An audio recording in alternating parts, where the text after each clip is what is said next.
Baik, terima kasih. Selamat sore. Assalamualaikum warahmatullahi wabarakatuh. Saya izin pakai dengklik juga nih Pak, sama Pak Nugroho nih. Salam sejahtera, salam sehat untuk kita semua. Pertama-tama terima kasih atas undangannya dari PB, dari IKAN juga, Pak Kiman. Eh, Tentu saja moderator, pembicara yang lain Pak Nugroho dan Bapak Ibu semua. Sama nih Pak, tugas kita tambah berat ya Pak, ya, tambah sore Pak ya. Tapi yang tinggal di sini saya rasa die hard Pak. Jadi artinya siap untuk sampai jam berapapun juga mudah-mudahan insya Allah. Dan kita doakan sama-sama yang mendengarkan tetap mendengarkan supaya menjadi banyak rezekinya ya Pak ya.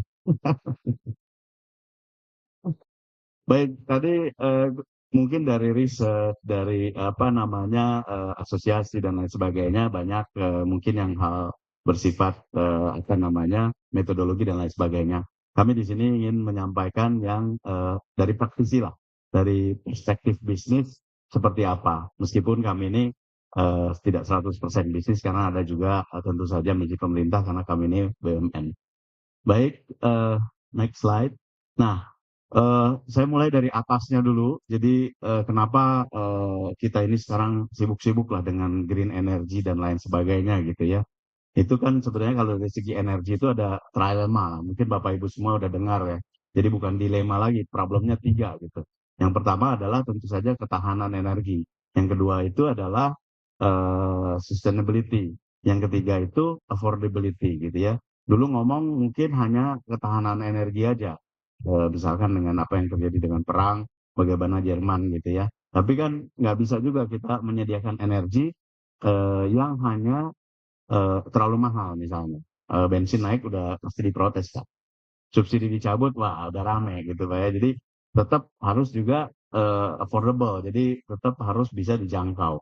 Tapi itu juga kurang sekarang, harus hijau katanya. Kenapa? Karena ya itu dunia semakin panas lah, perubahan cuaca dan lain sebagainya, dan itu menjadi masalah besar. Jadi akhirnya ketiga hal ini nggak bisa ditangani hanya dari satu sisi saja, semuanya harus terjadi. Tapi memang yang menjadi fokus utama sekarang adalah perubahan iklim yang disebut climate change. Ya itu mungkin yang menjadi selalu tiap kali ada seminar apa segala macam yang dikejar adalah itu. Meskipun yang dua ini juga menjadi penting.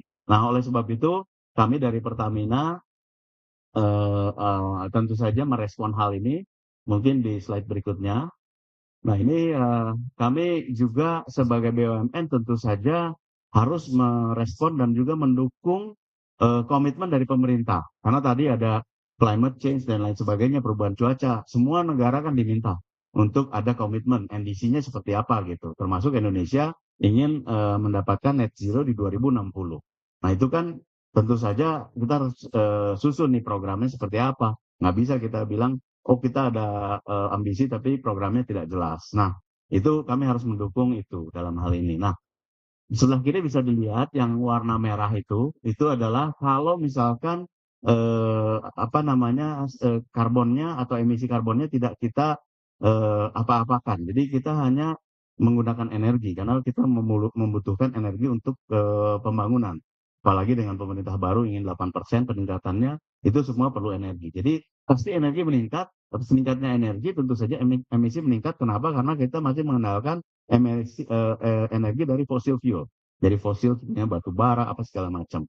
Nah, tapi di sisi lain yang warna biru muda itu harus turun sampai 2060, gitu kan? Nah, sehingga ada gap ini. Nah ini gap inilah yang menjadi tantangan, tapi juga menjadi opportunity, di mana di situ akan diisi oleh yang sifatnya renewable atau green energy, atau mungkin hal-hal yang baru seperti misalnya hidrogen dan lain sebagainya. Termasuk juga bagaimana mengurangi emisi dari fosil-fosil yang ada. Dalam hal ini adalah carbon capture misalnya atau carbon offset yang nanti kita berbicara bagaimana metodologi untuk menghitung offset dan lain sebagainya. Nah, itu yang menjadi tentu saja tantangan dan juga menjadi peluang. Nah, dalam hal ini Pertamina dalam menjawab ini mempunyai dua tugas utama. Yang pertama adalah mendukung pemerintah untuk net zero emission. Yang kedua adalah mempersiapkan future business. Jadi kalau fossil fuelnya udah nggak ada, ini mau bisnis apa Pertamina kan gitu ya. Tapi fossil fuel yang ada ini masih tetap diperlukan. Jadi secara kuantitas semakin meningkat karena ada kebutuhan dan kita juga masih import, Pak, by the way ya, setengah dari kebutuhan kita tuh masih import. Jadi kita tetap harus nge-push itu, sehingga yang kami sebut ada dual growth di Pertamina. Jadi legacy bisnis yang fosil itu tetap harus tumbuh, harus kuat, karena memang dibutuhkan. Karena kan nggak bisa besok langsung tiba-tiba semuanya hilang, kan nggak mungkin. Jadi harus ada programnya bertahun-tahun juga, mungkin 10, 20, 30 tahun ke depan masih diperlukan. Dan di sisi lain, growth yang berikutnya adalah mulai membangun low carbon bisnis. Nah, disinilah nanti kita banyak bisa berbicara bagaimana kita menjawab kedua tantangan ini. Baik, slide berikutnya. Nah, dalam menjawab tantangan ini, Pertamina melakukan reorganisasi. Jadi kita sudah melakukan reorganisasi dari holding ke subholding. Nah, holding itu di Pertamina Persero. Di bawahnya ini ada beberapa subholding. Subholding yang pertama adalah Pertamina Hulu Energi, ini tetap untuk hulu, jadi untuk upstream, untuk oil and gas. Kemudian kilang adalah yang refinery dan lain sebagainya. Kemudian ada gas negara khusus untuk menangani gas, transmisi, distribusi, termasuk juga gas ke rumah. Kemudian ada shipping untuk transportasi. Ada Patraniaga itu untuk distribusi dan komersial untuk menjangkau semua customer. Dan yang terakhir kami di sini adalah Pertamina New and Renewable Energy atau PT-nya adalah PT PPI. Nah, ini adalah subholding yang khusus menangani green energy yang ada di Pertamina. Nah, di sebelah kanan ini adalah strategi Pertamina bagaimana tadi menjawab tantangan net zero emission tadi. Yang pertama adalah mendekarbonisasi atau mengurangi emisi dari fossil fuel yang ada. Salah satunya adalah tentu saja energi efisiensi, kita mengurangi fuel atau flare penggunaannya. Kemudian juga kita di situ melakukan carbon capture.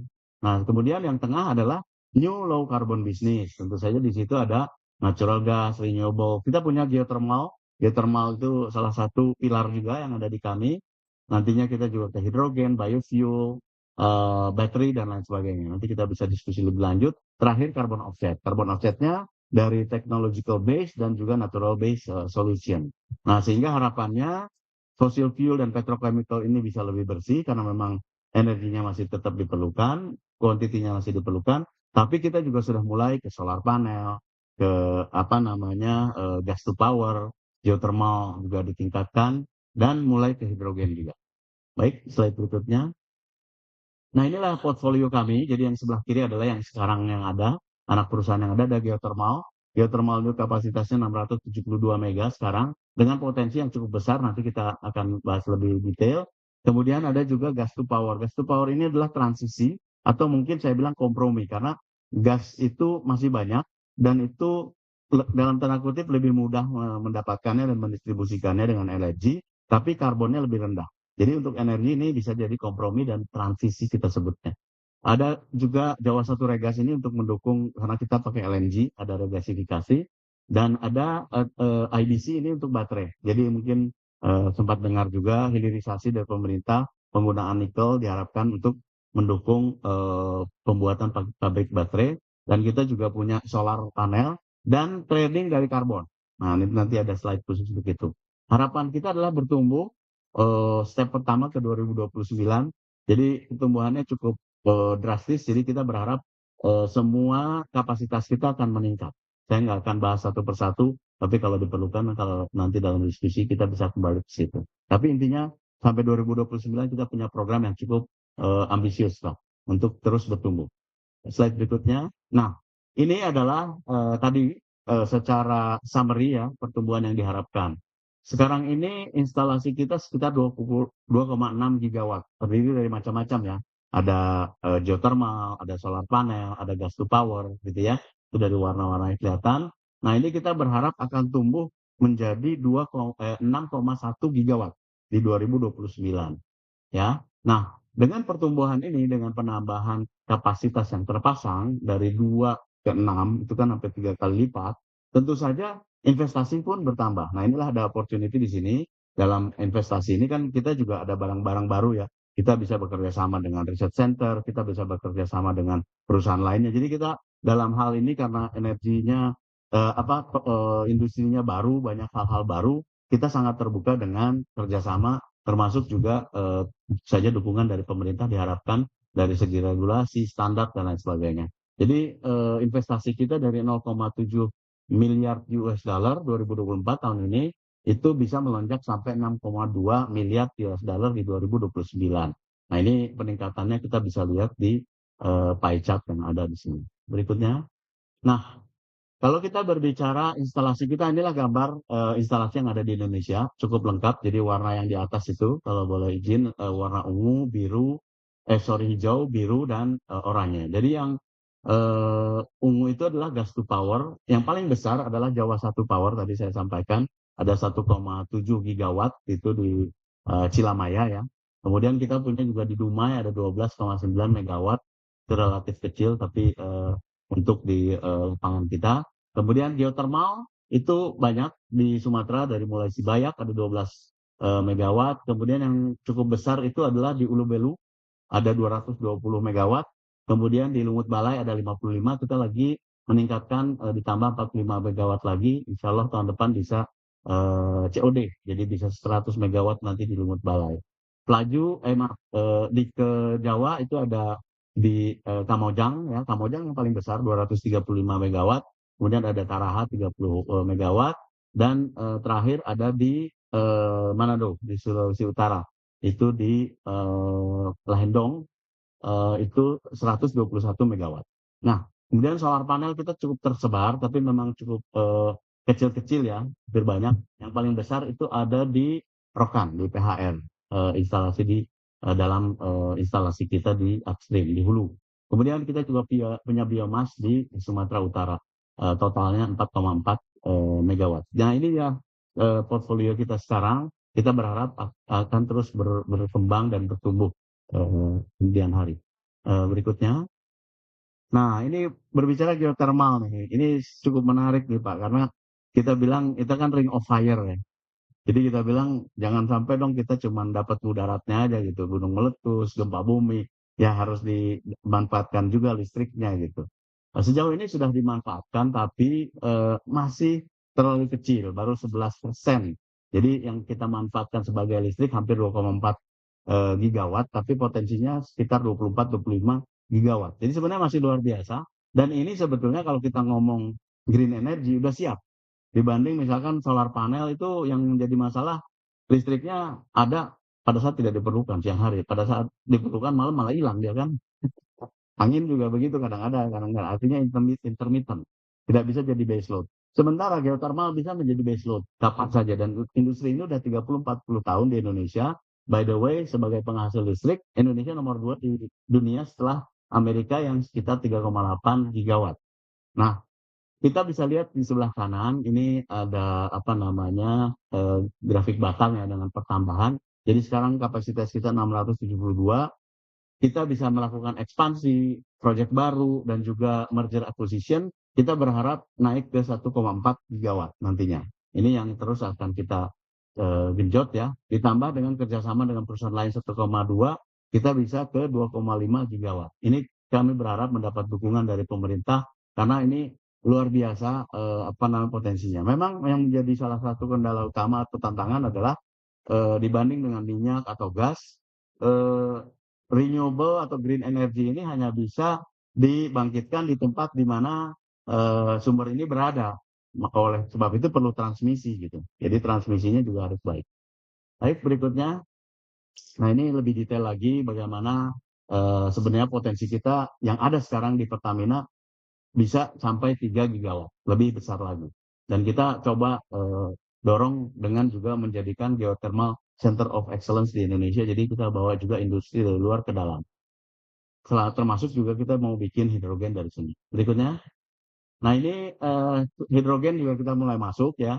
Jadi kita tahu ada proses electrolysis dan lain sebagainya. Tapi kita juga ingin memanfaatkan geothermal sebagai sumber dari hidrogen juga. Jadi kita sedang bekerja sama dengan salah satu perusahaan. Kita berharap dengan melakukan piloting di tahun depan itu harga listriknya bisa diturun 30% lebih murah, gitu ya. Berikutnya. Nah ini kalau kita berbicara distribusi pompa bensin kita yang ada, memang yang idealnya adalah tetap menggunakan yang berbentuk liquid. Karena kalau kita bilang semuanya besok harus mobil listrik, ya susah juga gitu Pak ya. Mungkin baru 10-20 tahun saya baru bisa gitu. Orang ganti mobil kan nggak mudah gitu ya. Jadi salah satu potensinya menurut saya adalah memang kendalanya nanti di feedstock itu adalah biofuel. Buktinya untuk diesel kita sudah tidak import lagi Pak, dengan B35 kita udah bisa swasembada. Itu menggunakan bahan dari eh, sawit. Nah, yang berikutnya adalah bioetanol. Jadi ini yang ingin kita dorong. Karena bioetanol itu kalau misalkan banyak dan murah, lebih murah dari bensin gitu ya. Lebih baik Pak, karena lebih green kita juga bisa ini. Ya memang tantangannya jangan sampai feedstocknya bersaing dengan bahan-bahan makanan yang ada di dapur. Itu yang menjadi salah satu tantangan. Tapi kita akan coba kembangkan ini terus. Berikutnya, nah ini juga baterai ya tadi IBC kita masih in progress untuk bikin pabriknya, bekerja sama tentu saja dengan Antam, Inalum, Main ID sebagai produser nikel di Indonesia. Berikutnya, nah ini juga kalau kita berbicara tadi yang dekarbonisasi, saya sudah bicara energi efisiensi, CCS, CCS. Nah yang sebelah kanan inilah yang kita banyak berinteraksi untuk bagaimana metodologi untuk perhitungan karbon kreditnya. Salah satunya yang diharapkan perhitungan karbon kreditnya bisa juga metodologi internasional sehingga bisa menaikkan biayanya ke ekonominya lebih baik. Baik, next slide. Nah ini kita juga punya proyek dari hulu ke hilir dan terintegrasi untuk semua solusi untuk carbon capture.